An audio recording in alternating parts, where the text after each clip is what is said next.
Selamat pagi Pak Jonter Pendapotan Sitorus, kami dari kelompok 5 dengan Apriela Nita Hasyani, Firdaus, Metalia Sari, Muslim, dan saya sendiri dari Kolonel Huta Galung. Dalam video ini kami mencoba untuk mempresentasikan hasil dari karya ilmiah kami yang berjudul Fungsi Pancasila dan Perspektif Hukum Keadilan Bermartabat di Indonesia. Adapun alasan kami menggunakan judul ini adalah karena kami melihat bahwasannya Pancasila itu adalah ideologi bangsa Indonesia yang merupakan hasil dari pemikiran bangsa kita sendiri yang membentuk sebuah kedudukan sebagai dasar negara. Pembentukan Pancasila sebagai ideologi negara memiliki arti sebagai pandangan hidup bangsa, yaitu menjadi satu ide yang dibentuk oleh cita-cita bangsa. Pancasila juga sebagai pandangan hidup bangsa yang memiliki konsep dasar mengenai kehidupan yang telah dicita-citakan oleh bangsa Indonesia, yang terdapat dasar pemikiran, yaitu gagasan mengenai tujuan kehidupan bangsa untuk menjadi lebih baik. Selanjutnya, pendahuluan. Adapun pendahuluan yang kami buat di sini adalah untuk mengetahui fungsi Pancasila yang dilihat dari pembentukan hukum keadilan bermartabat, yaitu merupakan keadilan bagi seluruh rakyat Indonesia.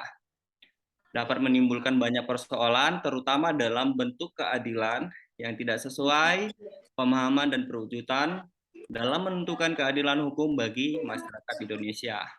Pendahuluan ini juga membahas mengenai peran hukum dalam menegakkan keadilan, digambarkan dalam dua sisi yang tidak terpisahkan, yaitu antara hukum dan keadilan. Dan pendahuluan juga membahas mengenai tujuan dari hukum dan keadilan untuk mewujudkan keadilan yang sama bagi seluruh rakyat Indonesia, terutama dalam mendapatkan keadilan.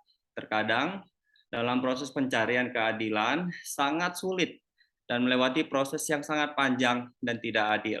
Sehingga masyarakat memandang bahwa hukum sebagai bentuk yang sangat menakutkan dan berpikir bahwa hukum tidak akan sama dan merata sesuai dengan fungsinya, yaitu mendapatkan akses hukum adil dan sama.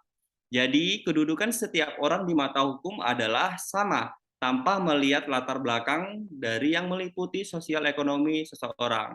Dan yang terakhir dari pendahuluan di sini kami buat, yaitu sebagai fungsi dalam proses menegakkan hukum yang bermartabat harus disesuaikan dengan nilai-nilai yang terkandung dalam Pancasila, yaitu menghadirkan kepastian hukum yang mampu memberikan kesejahteraan bagi kehidupan masyarakat. Selanjutnya akan dijelaskan oleh rekan kami. Terima kasih dan dipersilakan. Baik, terima kasih Kak Leonardo. Selanjutnya tentang metode. Metode penelitian dari fungsi Pancasila dan perspektif hukum keadilan bermartabat di Indonesia menggunakan metode penelitian normatif sebagai karakteristik keadilan bermartabat tentang hukum positif melalui analisa terhadap fungsi Pancasila yang sesuai dengan butir-butir yang ada dalam Pancasila, yaitu sila-sila yang merupakan nilai-nilai kehidupan bangsa, dengan memenuhi asas-asas serta prinsip-prinsip yang membentuk keadilan bermartabat. Hukum di Indonesia menjunjung tinggi nilai-nilai Pancasila yang berlandaskan ketuhanan yang Maha Esa, menjunjung tinggi keadilan sosial bagi bangsa Indonesia yang memiliki prinsip sebagai bentuk dari kesatuan dan persatuan bangsa Indonesia. Penelitian ini berfokus pada kajian antara pertentangan norma etika dengan norma hukum. Di dalam teori keadilan bermartabat, seharusnya norma etika dan norma hukum dapat berjalan bersamaan untuk menjadikan keadilan yang bermartabat. Analisis ini diharapkan teori keadilan bermartabat dipergunakan dalam hal menegakkan norma-norma yang ada, sehingga terciptanya keadilan sosial kemasyarakatan yang dapat dipergunakan bersama norma etika maupun norma hukum. Hasil penelitian, kami membuat penelitian dengan cara mencari informasi melalui jurnal, buku, maupun penulisan-penulisan karya ilmiah yang sudah ada. Kami juga melakukan penelitian dengan cara analisis lapangan, memberikan pertanyaan dan mendengarkan jawaban serta pendapat orang lain mengenai sila-sila yang terdapat di dalam Pancasila. Penelitian ini bertujuan untuk menganalisis sejauh mana peran Pancasila dikaitkan dengan budaya negara Republik Indonesia. Dari penelitian yang kami dapatkan bahwa sila ketiga dalam Pancasila yang berbunyi Persatuan Indonesia menempati posisi kepuasan yang paling tinggi terhadap pengaruh peran Pancasila dalam budaya Indonesia. Sedangkan hasil terendah atau cukup puas ada dalam Pancasila sila kedua yang berbunyi kemanusiaan yang adil dan beradab dalam pengaruh peran Pancasila dalam budaya Indonesia. Selanjutnya akan diterangkan oleh rekan kami. Silakan. Baik, saya di sini akan menjelaskan tentang peran filsafat hukum dalam Pancasila. Filsafat merupakan induk ilmu pengetahuan atau Mother of Science. Menurut Gigret, dalam bukunya Elementa Philosophy bahwa filsafat sebagai ilmu pengetahuan yang timbul dari prinsip-prinsip mencari sebab, musabab yang terdalam, dan merupakan ilmu pengetahuan yang mempelajari apa adanya atau being is being, dan bagaimana atau menyapa adanya ahli yang disebut filsuf atau lover of wisdom. Beberapa peranan penting filsafat ilmu adalah sebagai refleksi dari filsafat yang selalu mencari bahan-bahan ilmiah, terutama area ilmu hukum yang dapat diteliti atau analisa demi mencari kebenaran atau penelitian analisanya tersebut. Kemudian di sini ada Pancasila sebagai ideologi menurut hukum konstitusi. Secara sederhana, berdasarkan berbagai sumber ideologi dapat dipahami sebagai ilmu tentang ide atau gagasan. Kemudian, pemahaman yang lebih jelas tentang ideologi diberikan oleh Karl Marx yang mengatakan bahwa ideologi adalah pandangan hidup yang berkembang untuk kepentingan kelompok atau kelas sosial tertentu dalam bidang politik atau sosial ekonomi dari ideologi yang dianut. Secara umum diketahui bahwa peradaban dunia saat ini sangat dipengaruhi oleh dua ideologi yang berlawanan, yaitu kapitalisme liberal dan komunisme sosial.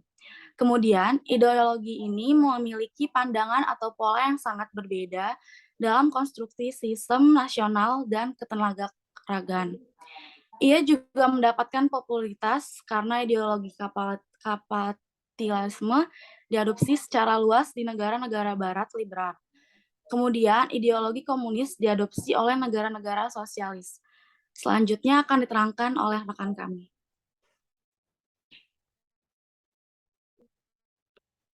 Baik, kali ini saya ingin menjelaskan bagaimana Pancasila dalam hukum di Indonesia di kehidupan masyarakat di Indonesia. Hukum tidak dapat dipisahkan dari kehidupan masyarakat bermasyarakat. Hukum diciptakan demi tercapainya kehidupan masyarakat yang aman, damai, tertib, harmonis, dan teratur. Itu mengapa Indonesia menerapkan pluralisme dalam hukum dan memiliki 4 macam ragam sistem hukum yang berlaku, antara lain sistem hukum Islam, sistem hukum adat, sistem common law, dan sistem civil law yang diperlukan oleh seluruh bangsa Indonesia. Hukum dan sistem hukum di Indonesia berdasarkan nilai-nilai kehidupan dan kebudayaan Indonesia, serta mencerminkan jiwa bangsa Indonesia yang menjadi falsafah dan dasar negara, yaitu Pancasila, yang dapat membantu menciptakan hukum dan sistem hukum yang terintegrasi, yang tidak saling bertentangan dengan norma-norma hukum yang satu dengan yang lainnya. Selanjutnya, Pancasila sebagai dasar negara dari teori keadilan bermartabat. Nilai luhur Pancasila sebagai dasar negara merupakan bagian dari teori keadilan bermartabat.